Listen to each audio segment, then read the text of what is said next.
नमस्कार, जय हिंद दोस्तों। आज के इस क्लास में हम लोग बीएसएससी इंटर लेवल भर्ती परीक्षा को लेकर के साइंस के सेशन को कवर करेंगे, जिसमें कि आज के सेशन में हम लोग सेट नंबर 9 और 10 को जो है डिस्कस करेंगे। इसके पहले देखिए, क्लास आपको जो है 8 तक ऑलरेडी आपको अपलोड कर दिया गया है, यानी सेट नंबर 8 तक आपको डिस्कस करा दिया गया है। तो प्लेलिस्ट जाकर के जो नेक्स्ट कैंडिडेट है सारे क्लास को विजिट करेंगे। आज के सेशन में हम लोग कंटिन्यू करने वाले हैं, सेट नंबर 9 और 10 को करेंगे, जो कि आपके एग्जाम पॉइंट ऑफ व्यू से काफ़ी ज़्यादा इंपॉर्टेंट होगा। और ये आपका साइंस का सेट आपका है, जिसमें कि क्वेश्चन का लेवल आपका बेहतर आपको दिया गया है, जो कि एग्जाम पॉइंट ऑफ व्यू से बिल्कुल आपके जो है इंपॉर्टेंट है, ऑथेंटिक क्वेश्चन है। तो आइए सेशन को हम लोग कंटिन्यू करते हैं। तो फ्रेंड्स, आज का पहला प्रश्न हमारा यहाँ पर आपको देखिए 1 नंबर में दिया गया है कि ध्वनि का वेग अधिकतम होता है। बताएंगे आप लोग, राइट आंसर क्या हो जाएगा। ध्वनि का वेग अधिकतम किसमें होता है, ये आपको बार पूछा जा रहा है। तो यहाँ पर अगर हम लोग देखें तो सबसे अधिक जो होता है स्टील में होता है, यानी कि ठोस में होता है। तो ऑप्शन यहाँ पर आपका जो है सी करेक्ट हो जाएगा। अगला क्वेश्चन हमारा नेक्स्ट देखिए दिया गया है कि किस रंग का तरंग दैर्घ्य कम होता है। तो देखिए, आप सभी लोगों को बताना है किस रंग का जो है आपका तरंग दैर्घ्य कम होता है। तो यहाँ पर आपका राइट आंसर हो जाएगा बैगनी। सबसे अधिक तरंग दैर्घ्य जो होता है ये आपका लाल कलर का होता है। सबसे कम तरंग दैर्घ्य किसका होता है, तो ये आपका बैगनी का होता है। ऑप्शन ए करेक्ट हो जाएगा। अगला प्रश्न हमारा नेक्स्ट में दिया गया है कि वायु में ध्वनि का वेग स्वतंत्र होता है। तो साथियों देखेंगे तो हमारा प्रश्न में दिया गया है कि वायु में ध्वनि का वेग जो है स्वतंत्र होता है। तो ये देखिए, आपके दाब से जो है आपके स्वतंत्र होते हैं। दाब के कारण से जो है ध्वनि का वेग पर जो है किसी प्रकार का इफेक्ट नहीं पड़ता है। ऑप्शन ए करेक्ट हो जाएगा। प्राथमिक रंग क्या है, ये आपको बार पूछा जा रहा है, इंपोर्टेंट है, प्रीवियस पेपर में आपका पूछा हुआ क्वेश्चन है। याद रखेंगे कि प्राथमिक रंग के अंतर्गत जो हमारा आता है, ये हमारा आता है लाल, हरा और आपके नीला आते हैं। तो यहाँ पर आपका राइट आंसर बी करेक्ट हो जाएगा। इन्हीं 3 कलर को जो है मिला करके पुनः जो है अलग अलग जो है कलर को प्रिपेयर किया जाता है। और मुख्यतः अगर आप लोग देखेंगे तो ये हमारा लाल, हरा और आपका नीला होता है, जो कि प्राथमिक कलर होता है। रियल में आपके जो है ओरिजिनल आपके कलर होते हैं। तो ऑप्शन यहाँ पर आपका साथियों बी करेक्ट हो जाएगा। अगला क्वेश्चन में हमारा दिया गया है परमाणु की प्रभावी त्रिज्या होती है। इंपॉर्टेंट है, ये भी क्वेश्चन आपका पूछा हुआ है। जितने भी मैं आपको हाईलाइटेड कर रहा हूँ ये सभी क्वेश्चन आपके जो है बिहार पुलिस हो, चाहे आपका बिहार एसआई हो, चाहे आपका बीएसएससी हो, चाहे बीएसएससी आपका 3rd सीजीएल हो, इन सभी में ये क्वेश्चन आपका पूछा गया है। और ऑल ओवर अगर देखेंगे तो क्वेश्चन आपके रिपीट होते रहते हैं। और कई सारे आपके बिहार में भी एग्जाम भी है, तो ये काफ़ी ज़्यादा इंपॉर्टेंट होगा। स्पेशली आपके बीएसएससी के लिए मैं कवर करा रहा हूँ, लेकिन साइंस आपके जो भी एग्जाम में पूछा जाता है इन सभी के लिए आपका इंपॉर्टेंट होगा। तो यहाँ पर आप देखेंगे तो कहा जा रहा है कि परमाणु की प्रभावी त्रिज्या क्या होती है, ये आपको हमारा पूछा रहा है। तो 10 टू दी पावर आपका 10 मीटर होता है। रट जाएंगे इसको आप लोग, ऑप्शन यहाँ पर आपका बी करेक्ट हो जाएगा। आगे बढ़ते हैं। अगला क्वेश्चन है दोस्तों नेक्स्ट हमारा दिया गया है कि तंबाकू में विषैला पदार्थ होता है।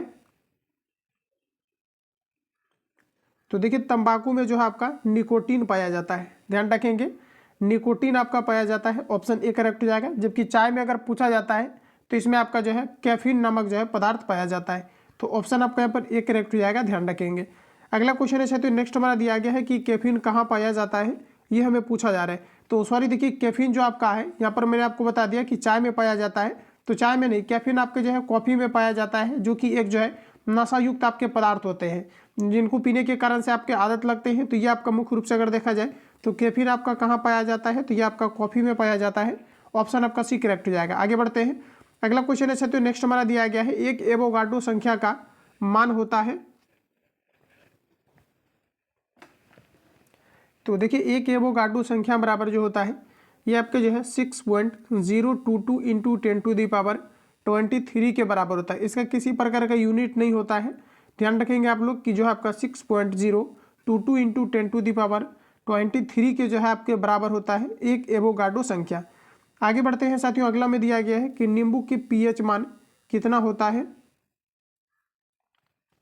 तो ध्यान रखेंगे, नींबू का पीएच मान जो होता है ये आपका 2.4 होता है।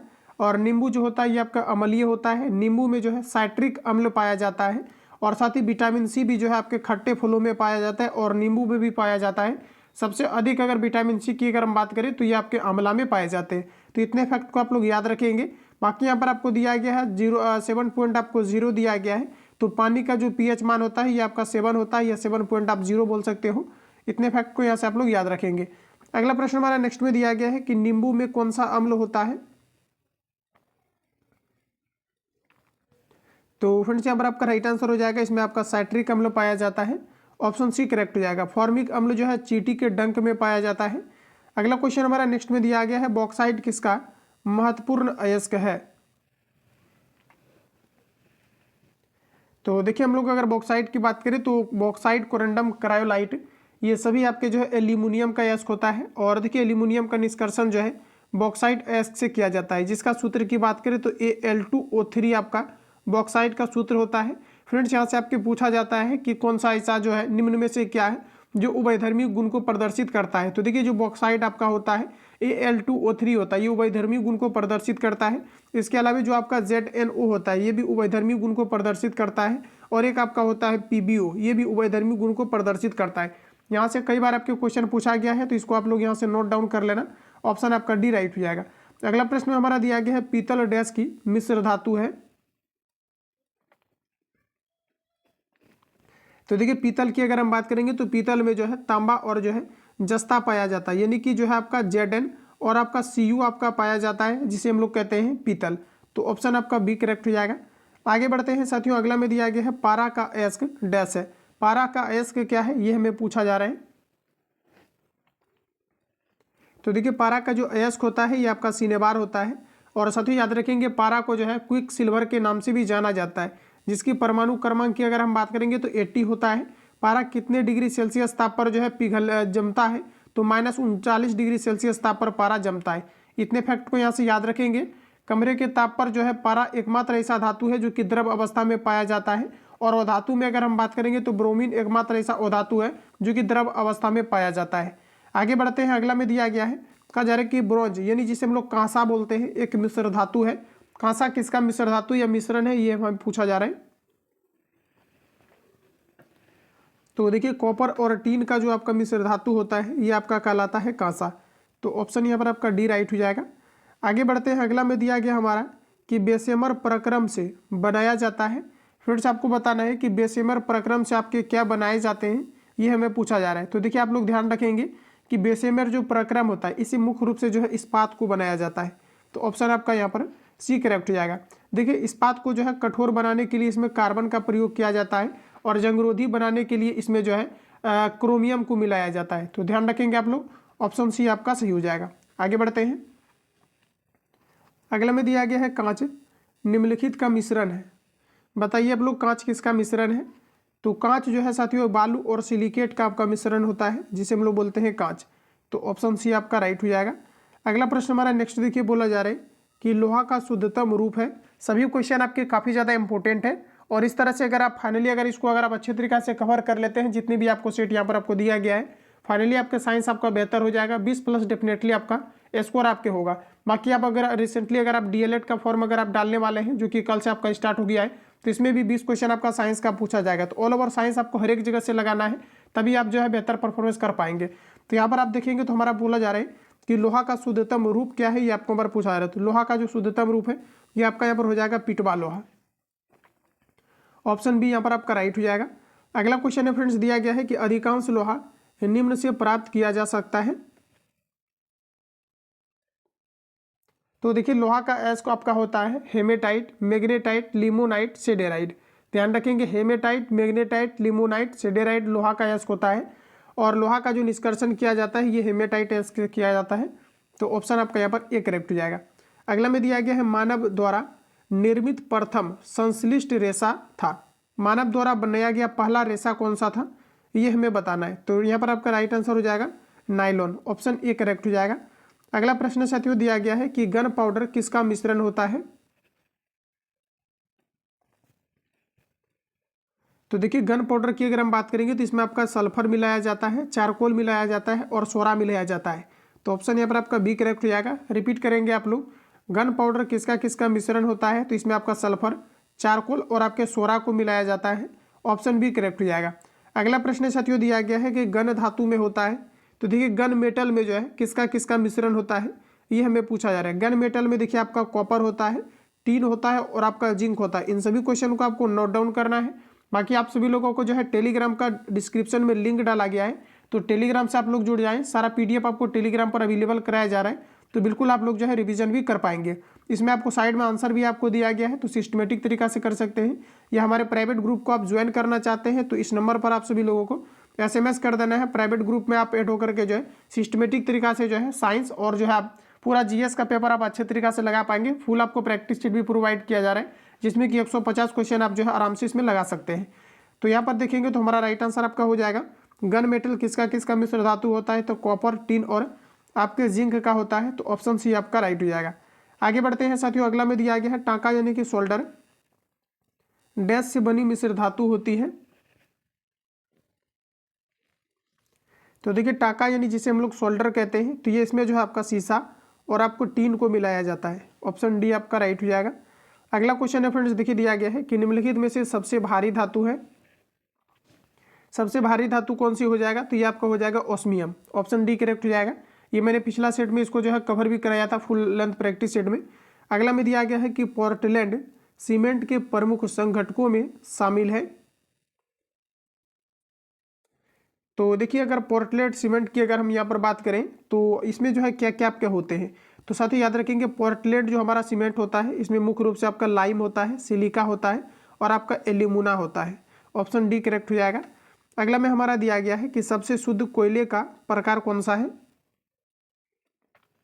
कोयले का सबसे शुद्धतम जो प्रकार होता है एंथ्रासाइट होता है, जो कि सबसे सर्वोत्तम जो है उच्च ग्रेड का कोयला माना जाता है, और सबसे लो ग्रेड का कोयला जो होता है ये आपका पीट होता है। देखिए एंथ्रासाइट जो कोयला होता है लगभग इसमें देखेंगे तो 90 से आपका जो है 95% तक आपका क्या है कि जो है आपका कार्बन की मात्रा पाई जाती है, तो ये सबसे अच्छे ग्रेड का कोयला माना जाता है। अगला में दिया गया है कि सबसे जटिल कार्बनिक पदार्थ होता है, ऑप्शन आपके सामने है, सबसे जटिल कार्बनिक पदार्थ कौन सा है। तो देखिए यहाँ पर अगर हम देखें तो यह हमारा राइट आंसर हो जाएगा आपका प्रोटीन, ऑप्शन सी करेक्ट हो जाएगा। प्रोटीन का सबसे अच्छा जो स्रोत होता है ये सोयाबीन होता है। प्रोटीन की कमी के कारण से क्वाशियोरकर नामक बीमारी होती है। सबसे अधिकतम यानी तीव्रता से एनर्जी की प्राप्ति कार्बोहाइड्रेट के द्वारा होता है, और सबसे अधिक ऊर्जा की प्राप्ति वसा से होता है। याद रखेंगे कि सबसे तीव्रता से यानी कि रिसेंटली अगर हमको एनर्जी चाहिए तो कार्बोहाइड्रेट लीजिए, और लंबे समय तक अगर आपको एनर्जी चाहिए तो इसमें आपका वसा होता है। तो इतने फैक्ट को यहाँ से आप लोग याद रखेंगे। अगला क्वेश्चन है फ्रेंड्स, दिया गया है पायरेक्स कांच मुख्यतः है। तो देखेंगे तो आपको पायरेक्स कांच के बारे में पूछा जा रहा है। तो पायरेक्स कांच आपका जो होता है ये उष्मा जो है प्रतिरोधी कांच होता है, ऑप्शन बी करेक्ट हो जाएगा, जिसका कि माइक्रोवेव जो है ग्लास में इसका प्रयोग किया जाता है। अगला क्वेश्चन है कि जो है मेलाकोनाइट किस धातु का खनिज है। मेलाकोनाइट ये किस धातु का खनिज है ये हमें पूछा जा रहा है। फ्रेंड्स याद रखेंगे ये आपके तांबा का होता है, ध्यान रखेंगे मेलाकोनाइट किस धातु का खनिज होता है, तो ये आपके तांबा का होता है, ऑप्शन ए राइट हो जाएगा। आगे बढ़ते हैं, अगला क्वेश्चन है साथियों दिया गया है कि पेट्रोल का मुख्य संघटक क्या है। पेट्रोल का मुख्य संघटक क्या है। आप सभी लोगों को आज जो है साइंस के लिए आप सभी लोगों को इवनिंग टाइम में जो है आपको 7 बजे आप सभी लोगों को जो है जुड़ना है, जिसमें कि आपको लाइव चैट में आपको मौका मिलेगा आंसर करने का। तो आज अभी जो है मैं आज फर्स्ट टाइम आपको जो है ये चीज़ें करने वाला हूँ, तो आप सभी लोगों को जो है ऐड होना है और आप सभी लोगों को फटाफट कमेंट करके आंसर बताते चलना है। तो आप सभी लोग नोट करेंगे कि आपको जो है 7 आपको जो है PM में आप सभी लोगों को, इवनिंग में आप सभी लोगों को जो है आप सभी लोगों को लाइव आपको जुड़ जाना है। तो फ्रेंड्स यहाँ पर देखेंगे तो हमारा राइट आंसर क्या होगा, पेट्रोल का मुख्य संघटक क्या होता है ये हमें पूछा जा रहा है। उसमें क्या होगा कि आपका रिवीजन आपका जो है बेहतर तरीका से आपका हो जाएगा, और वहाँ पर क्या है कि फटाफट आप सभी लोगों को आंसर कमेंट करते चलना है, ठीक है, जिससे कि आपका रिवीजन हो प्रॉपर वे में। तो देखेंगे तो पेट्रोल का मुख्य संघटक क्या है ये हमें पूछा जा रहा है। तो साथ ही आपका राइट आंसर हो जाएगा ऑक्टेन, ऑप्शन बी करेक्ट हो जाएगा। आगे बढ़ते हैं, अगला क्वेश्चन हमारा नेक्स्ट में दिया गया है गौ दूध में पीलेपन का कारण है। तो देखिए गौ दूध में पीलेपन का क्या कारण है ये हमें पूछा जा रहा है। तो इसमें जो है आपका केरोटीन पाया जाता है, ऑप्शन सी राइट हो जाएगा। इमल्सन का जो उदाहरण होता है ये आपका दूध होता है, जिसे हम लोग पायस बोलते हैं। आगे बढ़ते हैं फ्रेंड्स, अगला क्वेश्चन में दिया गया है कि पेट्रोलियम में डैश का जटिल मिश्रण होता है। पेट्रोलियम में किसका जटिल मिश्रण होता है, तो ये आपका प्रोपेन और जो है ब्यूटेन का जटिल मिश्रण होता है, ऑप्शन ए राइट हो जाएगा। आगे बढ़ते हैं, अगला में दिया गया एसिड यानी अम्ल बदलता है। अम्ल बताएंगे आप सभी लोग ये क्या करता है। तो फ्रेंड्स आपने देखा होगा जनरली कि अम्ल क्या करता है कि जो हमारा नीले लिटमस पत्र को जो है ये लाल कर देता है, जिससे ये अम्ल के गुण को प्रदर्शित करता है। तो यहाँ पर अगर हम देखें तो हमारा राइट आंसर हो जाएगा कि नीला लिटमस को क्या करता है, तो आपका मुख्यतः लाल कर देता है। काफ़ी इंपॉर्टेंट क्वेश्चन है, ये सभी तरह के एग्जाम में आपके पूछे जाते हैं। अगला क्वेश्चन है कि स्वर्ण निम्नलिखित में से किस पदार्थ में घुल जाता है। स्वर्ण के बारे में बताना है किस में घुल जाता है, तो ये आपके एक्वारेजिया में घुल जाता है। एक्वारेजिया जो होता है ये आपका जो है हाइड्रोक्लोरिक एसिड यानी HCl और आपका जो है HNO3 का मिश्रण होता है, जिसका कि 3:1 में इसका मिश्रण होता है, जिसे हम लोग एक्वारेजिया कहते हैं। तो इसमें आपका जो हाइड्रोक्लोरिक एसिड और आपका जो है नाइट्रिक एसिड का मिश्रण होता है। हाइड्रोक्लोरिक एसिड जो होता है ये आपका 3 भाग होता है, और जिसमें कि एक भाग आपका जो है ये आपका नाइट्रिक एसिड होता है। नाइट्रिक एसिड की जगह पर आपके H2SO4 भी आपका रह सकता है, तो ध्यान रखेंगे आप लोग, जिसे हम लोग कहते हैं एक्वारेजिया, और ये जो है सोना को घुला देता है। तो ऑप्शन आपका सी करेक्ट हो जाएगा। सोना से रिलेटेड आप लोग याद रखेंगे, शुद्ध सोना जो होता है ये आपका 24 कैरेट का होता है। आगे बढ़ते हैं। अगला प्रश्न साथियों, कहा जा रहा है कि एमिनो अम्ल मिलते हैं। बताइए आप लोग एमिनो अम्ल कहाँ पर मिलते हैं? तो ये जो है हमें प्रोटीन से मिलता है। ऑप्शन डी करेक्ट हो जाएगा। अगला क्वेश्चन हमारा दिया गया है एपीकल्चर किससे संबंधित है?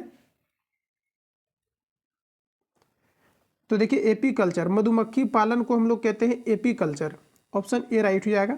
अगला क्वेश्चन में हमारा दिया गया है कि निम्नलिखित में से कौन विषाणु के द्वारा होने वाली बीमारी है? विषाणु द्वारा कौन सी बीमारी होती है? तो देखिए आपका राइट आंसर आपका हो जाएगा पोलियो। अच्छा, पोलियो का टीका का खोज किसने किया था? तो जॉन सॉल्क ने किया था। ध्यान रखेंगे। पोलियो मुक्त भारत कब से घोषित किया गया है? तो 2012 से किया गया है। अगला हमारा क्वेश्चन है मलेरिया रोग होता है।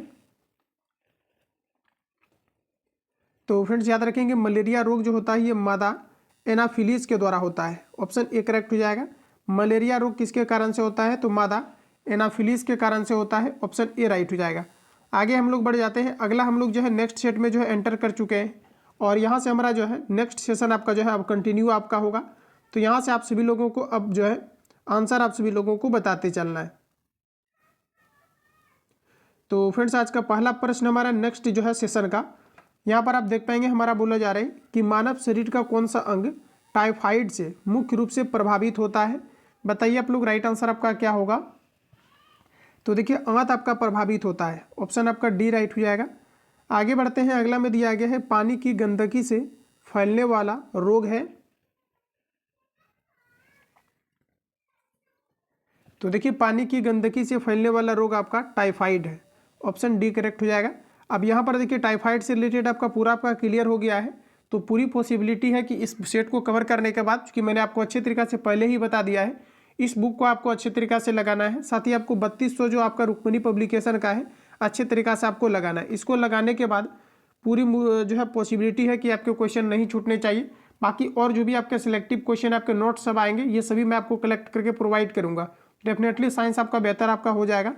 तो यहाँ पर आप देखेंगे साथियों, तो हमारा दिया गया है कि पानी की गंदगी से फैलने वाला रोग कौन सा है? तो ये आपका राइट आंसर हो जाएगा टाइफाइड। ऑप्शन डी करेक्ट हो जाएगा। अगला प्रश्न में हमारा दिया गया है कि कैंसर, कहा जा रहा है कि कैंसर अस्थिमज्जा के कौन से भाग को प्रभावित करता है? तो फ्रेंड्स आप देखेंगे तो कैंसर मुख्य रूप से देखिए जो अस्थिमज्जा को प्रभावित करता है। जनरली आपने सुना होगा कैंसर होने के बाद जो है ब्लड को चेंज किया जाता है, ये ब्लड कैंसर होने के बाद। तो इसमें आप देखेंगे तो अस्थिमज्जा, जिसे हम लोग बोन मेरो बोलते हैं, यहाँ पर क्या होता है कि हमारा ब्लड का जो है निर्माण होता है, और जब कैंसर हो जाता है तो ये मुख्य रूप से क्या करता है कि अस्थिमज्जा को ही नष्ट करने लगता है, जिसके कारण से क्या होता है कि ब्लड बन नहीं पाता है, जिसके कारण से ब्लड जो है चेंज कराना पड़ता है। तो यहाँ पर देखेंगे तो हमारा राइट आंसर हो जाएगा ल्यूकोमेनिया, यानी कि कैंसर अस्थिमज्जा के कौन से भाग को प्रभावित करता है? तो ल्यूकोमेनिया को करता है। ऑप्शन बी करेक्ट हो जाएगा। अगला क्वेश्चन हमारा कहा जा रहा है कि एफयू पंचर डैश में अधिक प्रचलित है। तो ये आपका राइट आंसर हो जाएगा आपका चीन में। ऑप्शन आपका सी राइट हो जाएगा। अगला प्रश्न साथियों कहा जा रहा है कि MMR का टीका किस बीमारी में दिया जाता है? तो देखिए फ्रेंड्स MMR का जो आपका टीका है, MMR का जो आपका टीका है ये पूछा जा रहा है कि किस बीमारी में जो है आपका दिया जाता है? तो ये साथियों आपका दिया जाता है जो है आपका मिसल्स जो है मम्प्स रूबेला में आपका दिया जाता है। तो ऑप्शन यहाँ पर आपका बी करेक्ट हो जाएगा। ध्यान रखेंगे इसको आप लोग। आगे बढ़ते हैं। अगला में हमारा नेक्स्ट में दिया गया है एड्स के बारे में बताना है, इसका अर्थ क्या होता है? तो इसका अर्थ होता है acquired immuno deficiency syndrome. Acquired immuno deficiency syndrome जो हमारा ऑप्शन सी में दिया गया एक्वायर्ड इम्यूनो डिफिशियंसी सिंड्रोम। तो ऑप्शन आपका यहाँ पर सी करेक्ट हो जाएगा।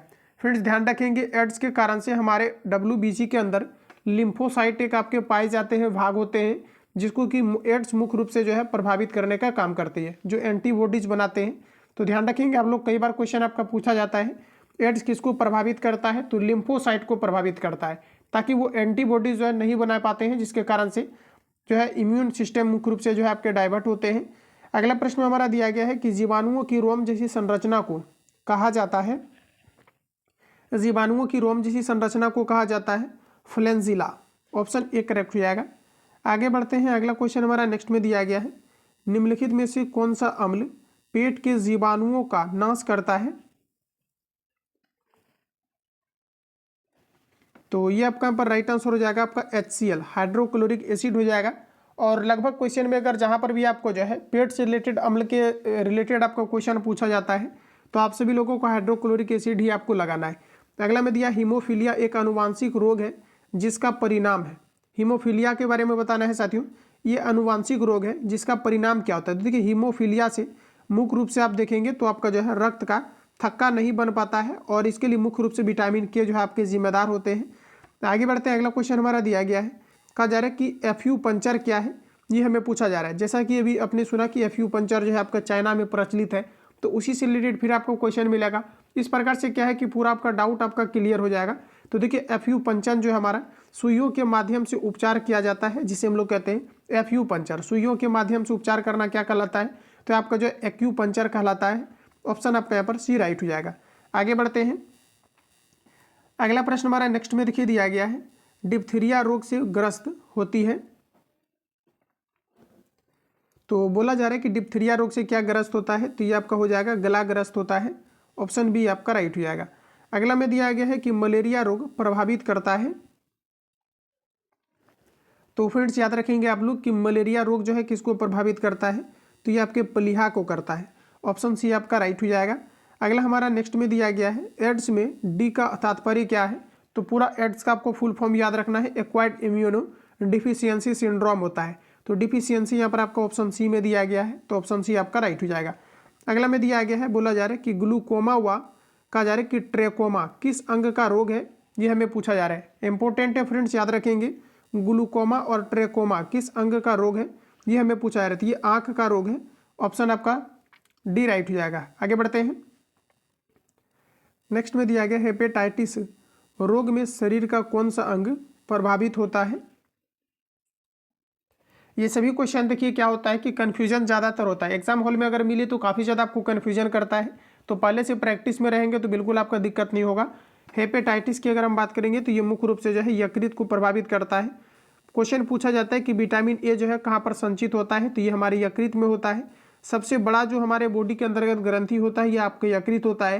यानी कि आप विषैले पदार्थ का अगर आप सेवन करते हैं, टॉक्सिक नमक पदार्थ का, इसे जो है विषैला ही नहीं बनाने का जो काम करता है ये हमारे यकृत के द्वारा किया जाता है। बाकी आप मस्तिष्क को समझ रहे हैं, हृदय को आप समझ रहे हैं, गुर्दा को समझ रहे हैं, जिसे हम लोग किडनी बोलते हैं। अगला क्वेश्चन है साथियों, नेक्स्ट में दिया गया है कि डैश रोग पानी के माध्यम से फैलता है। तो यहाँ पर अगर देखें तो पानी से फैलने वाला आपका रोग जो है आपका हैजा है। ऑप्शन डी करेक्ट हो जाएगा। नेक्स्ट में हमारा दिया गया है कि प्याज है। तो प्याज देखिए एक प्रकार का आपका बल्ब है। ऑप्शन बी राइट हो जाएगा। प्याज क्या है, एक प्रकार का बल्ब है। अगला में हमारा दिया गया है अदरक होता है रूपांतरित। तो देखिए फ्रेंड्स आपका राइट आंसर हो जाएगा तना। इसके लिए मैंने एक आपको कॉन्सेप्ट दिया था, जैसे कि आलू की अगर हम बात करेंगे तो आलू का देखिए हम लोग कंद को खाते हैं, लेकिन कई बार आपके क्वेश्चन पूछा जाता है कि आलू जो है कौन सा भाग है। तो आलू देखिए आपके जड़ के अंतर्गत आएगा, क्योंकि देखेंगे आप तो जड़ से क्या होता है, मतलब कि अगर देखा जाए तो जैसे आलू को कुछ समय के लिए अगर रख दिया जाए तो उससे पुनः क्या होता है कि पौधा निकलने लगता है। तो इसे हम लोग जड़ के अंतर्गत रखेंगे। जैसे मूली हो गया आपका, तो मूली आपका जो आ जाएगा, मूली आपका आ जाएगा तना के अंतर्गत। इसके अलावा अगर हम सलजम की बात करें तो ये सभी आपके तना के अंतर्गत आ जाएगा। बाकी जो आपका जड़ होता है उससे क्या होता है, तो आपका जो है पौधा आपके निकलने लगते हैं। तो इन चीज़ों को आप ध्यान में रख करके इसको बनाएंगे तो ऑप्शन आपका यहाँ पर डी राइट हो जाएगा। आगे बढ़ते हैं, अगला में दिया गया है, बोला जा रहा है कि बांस किस कुल का पौधा है।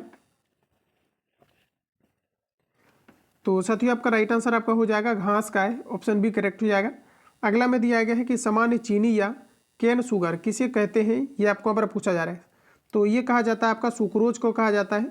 चीनी का आपका सूत्र होता है C12, H आपका 22, O11 आपका चीनी का आपका फॉर्मूला होता है, ध्यान रखेंगे। ऑप्शन ए आपका राइट हो जाएगा। अगला प्रश्न फ्रेंड्स दिया गया है कि नाशपाती का खाने योग्य भाग है। नाशपाती के हम लोग कौन से भाग को खाते हैं? तो ये आपका हो जाएगा गुद्देदार जो है पुष्पासन को खाते हैं। ऑप्शन ए करेक्ट हो जाएगा। आगे बढ़ते हैं साथियों, अगला में हमारा दिया गया है कि सेब का कौन सा भाग खाने योग्य है, ये हमें पूछा जा रहा है। सेब का खाने योग्य भाग कौन सा होता है? तो ये आपका राइट आंसर हो जाएगा मांसल पुष्पासन को कहते हैं। ऑप्शन सी राइट हो जाएगा। आलू उदाहरण है, तो आलू देखिए आपका राइट आंसर आपका हो जाएगा रूपांतरित आपका तने का हो जाएगा। ऑप्शन सी करेक्ट हो जाएगा। ध्यान रखेंगे आप लोग, जैसे कि अगर हम लोग गन्ना की अगर हम बात करेंगे तो गन्ना का हम लोग कौन सा भाग को खाते हैं? तना को खाते हैं। और तना जो भी तना का एग्जाम्पल होता है, इन सभी से आपके जो है पेड़ क्या होता है कि पुनः जो आपका पेड़ निकल सकता है। शायद से कि मैंने आपको उल्टा हो सकता है कि मैंने बता दिया होगा कन्फ्यूजन में, तो आप सभी लोग ध्यान रखेंगे कि जैसे कि तना जो होता है आपका, जैसे कि सपोज दैट कि आपके और भी आपके कई सारे चीज़ें, जैसे गन्ना है आपका, तो गन्ना जो होता है ये आपका क्या है, एक प्रकार का तना है। और तना इसलिए हम उसको बोलते हैं क्योंकि उसको रोपने के बाद पुनः उससे क्या होता है कि आपके गाछ निकल जाता है। ऐसे कई सारे आपके एग्जाम्पल है, जैसे कि अगर प्याज ले लिया जाए तो प्याज के हम लोग कौन से भाग को खाते हैं? तो तना को खाते हैं, क्योंकि उनसे पुनः क्या होता है कि पौधा आपके निकलते हैं। तो इस प्रकार से अगर देखें तो आलू किसका उदाहरण है? तो आलू हमारा राइट आंसर आपका हो जाएगा रूपांतरित आपका तना का। ऑप्शन सी आपका राइट हो जाएगा।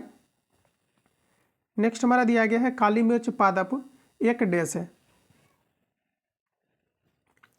तो ये आपका यहाँ पर राइट आंसर हो जाएगा झाड़ी का। ऑप्शन डी करेक्ट हो जाएगा। आगे बढ़ते हैं, अगला क्वेश्चन है फ्रेंड्स, नेक्स्ट हमारा दिया गया है पौधे के किस भाग से जूट की प्राप्ति होती है? पौधे के किस भाग से जूट की प्राप्ति होती है, ये हमें पूछा जा रहा है। तो ये आपका राइट आंसर आपका हो जाएगा तना की प्राप्ति होती है। रंजक व खाद्य पदार्थ बनाने में किसका प्रयोग किया जाता है, ये हमें पूछा जा रहा है। रंजक या खाद्य पदार्थ को बनाने में किसका प्रयोग होता है? तो ये आपका हो जाएगा कैरामल का प्रयोग होता है। ऑप्शन ए राइट हो जाएगा। अगला में दिया गया है कपास प्राप्त होता है। अच्छा, कपास की अगर हम बात करेंगे तो साथियों याद रखेंगे कपास आपका जो है बीज से प्राप्त होता है। ऑप्शन सी राइट हो जाएगा। प्याज परिवर्तित रूप है, प्याज किसका परिवर्तित रूप है? जस्ट मैंने आपको रिवील कराया है, ये आपका तना का। क्योंकि प्याज को कुछ समय अगर रख दिया जाए तो उससे पुनः जो है पौधा निकलने लगता है, और जिन भी चीज़ों से पुनः पौधा निकले उसे हम लोग तना के अंतर्गत रखेंगे। तो ऑप्शन ए करेक्ट हो जाएगा। इस बेसिस पर आप काफ़ी सारे क्वेश्चन को बना लेंगे, बिल्कुल कन्फ्यूजन आपका क्रिएट नहीं होगा, क्योंकि रट जाना फिर उतना मुश्किल हो जाता है काफ़ी ज़्यादा। अगला में दिया गया होमोसेपियंस किसका उदाहरण है, होमोसेपियंस किसका वैज्ञानिक नाम है, ये हमें पूछा जा रहा है। तो देखिए फ्रेंड्स याद रखेंगे होमोसेपियंस जो आपका है ये आपके मनुष्य का उदाहरण होता है, यानी कि आपके जो है मनुष्य का जो वैज्ञानिक अध्ययन कहलाता है ये होमोसेपियंस के अंतर्गत आता है। तो ऑप्शन सी आपका सही हो जाएगा। नेक्स्ट में दिया गया है तारपीन का तेल किस पेड़ से प्राप्त किया जाता है? तो देखिए तारपीन का तेल जो है आपका चीड़ के पौधे से प्राप्त किया जाता है। ऑप्शन डी राइट हो जाएगा। अगला में बोला जा रहा है कि लौंग प्राप्त होती है, इंपॉर्टेंट है, प्रीवियस ईयर में आपका पूछा हुआ है। ध्यान रखेंगे लौंग कैसे, और सभी क्वेश्चन आपके काफ़ी ज़्यादा इंपॉर्टेंट आपका है, जनरली आप देख पाएंगे। तो इस प्रकार के क्वेश्चन जो है बिल्कुल बीएसएससी के एग्जाम पॉइंट ऑफ व्यू से इन्होंने जो है सिलेक्टिव क्वेश्चन टाइप का आपका सिलेक्ट किया है, जिस लेवल से आपके बीएसएससी के एग्जाम में प्रीवियस पेपर में आपके क्वेश्चन आपका पूछा गया था। और लेवल आपके ज़्यादा कुछ भी नहीं रहेंगे, प्रैक्टिस करते रहिए अच्छे तरीका से, और जो भी जहाँ तक कि क्वेश्चन आपके पूछा जाएगा उसी में आपको लेवल का क्वेश्चन मैं आपको करा रहा हूँ। इसके जा का भी आप सभी लोगों को सेट लगवा रहे हैं, जिसमें कि सेट नंबर जो है 4 तक मैंने आपको अपलोड भी कर दिया है। तो जा करके प्लेलिस्ट सारे क्लास को आप लोग अटेम्प्ट लेंगे। तो यहाँ पर फ्रेंड्स देखेंगे तो हमारा दिया गया है लौंग प्राप्त होती है। लौंग की अगर मैं बात करूँ तो ये आपको जो है पुष्प कलिका से प्राप्त होती है। ऑप्शन सी आपका राइट हो जाएगा। अगला में हमारा बोला जा रहा है कि शहद का मुख्य घटक है। तो साथियों देखिए शहद में मुख्य रूप से जो है आपका फ्रुक्टोज पाया जाता है। ऑप्शन डी राइट हो जाएगा। रेबीज के टीके की खोज किसने की थी? तो देखिए रेबीज के टीके का जो खोज किया गया था ये किया गया था लुई पास्चर के द्वारा। ऑप्शन बी करेक्ट हो जाएगा। अगला क्वेश्चन हमारा साथियों कि हाइड्रोपोनिक्स किससे संबंधित है, ये हमें पूछा जा रहा है। देखिए हाइड्रोपोनिक्स मतलब होता है जो पौधे पानी पर उगते हैं, इसे हम लोग हाइड्रोपोनिक्स के नाम से जानते हैं। बाकी ऑप्शन के अकॉर्डिंग लगाइए आप लोग। ऑप्शन ए में हमारा दिया गया है मिट्टी के बिना पौधे की वृद्धि, तो यही आपका हाइड्रोपोनिक्स के अंतर्गत आ जाएगा। ऑप्शन आपका ए राइट हो जाएगा। अगला प्रश्न हमारा नेक्स्ट में दिया गया है कि पौधों के लिए अच्छा उर्वरक है। तो पौधों के लिए सबसे आपका बेस्ट अगर उर्वरक की अगर हम बात करेंगे तो ये आपका हो जाएगा यूरिया। ऑप्शन डी आपका राइट हो जाएगा। अगला क्वेश्चन हमारा साथियों नेक्स्ट में दिया गया है, बोला जा रहा है कि बीज की बुआई के समय सामान्यतः किस उर्वरक का उपयोग किया जाता है? इम्पोर्टेंट है, बीज की बुआई के समय जो है पोटास का प्रयोग किया जाता है। ऑप्शन बी करेक्ट हो जाएगा। जो रेड कलर का खाद होता है इसका जनरली प्रयोग किया जाता है, जिसे हम लोग पोटास बोलते हैं। अगला में दिया गया उर्वरकों में कौन सा तत्व अनुपस्थित होता है, ये हमें पूछा जा रहा है। उर्वरक में कौन सा तत्व अनुपस्थित होता है? तो फ्रेंड्स इसमें नाइट्रोजन आपके होते हैं, हाइड्रोजन आपके होते हैं, फॉस्फोरस आपके होते हैं, क्लोरीन आपका नहीं होता है। तो यहाँ पर देखेंगे तो राइट आंसर हमारा सी करेक्ट हो जाएगा। क्लोरीन जो आपके होते हैं उर्वरक पदार्थ में आपके अनुपस्थित होते हैं। तो फ्रेंड्स जितनी भी क्वेश्चन आपको दिया गया था इस सेट में आपका, मतलब सेट नंबर आपके 9 और सेट नंबर आपका 10 में फाइनली मैंने आपको डिस्कस आपको करा दिया है। बाकी किसी प्रकार का डाउट या संशय हो तो आप मुझे बताएंगे। बाकी जो भी आपका सेट आपका बचा हुआ ये कंटिन्यू आपके रहेंगे, और आप सभी लोग जो है कंटिन्यू क्लास लगाते रहें ताकि आप जो है बेहतर जो है साइंस में स्कोर कर पाएँ। 20+ आपको टारगेट आपको लेकर के चलना है, तभी आप बेहतर परफॉर्मेंस जो है BSSC के अंतर्गत आप कर पाएंगे। बाकी मिलते हैं नेक्स्ट वीडियो में। जो लोग चैनल पर पहली बार विजिट किए हैं चैनल को सब्सक्राइब करके बेल आइकन को प्रेस कर लेना है, क्योंकि जब भी क्लास अपलोड हो तो नोटिफिकेशन आपको टाइम टू टाइम मिलते रहे। और जो लोग सेशन को लाइक नहीं किए हैं लाइक अवश्य करें। मिलते हैं नेक्स्ट वीडियो में, तब तक के लिए जय हिंद, बेस्ट ऑफ लक।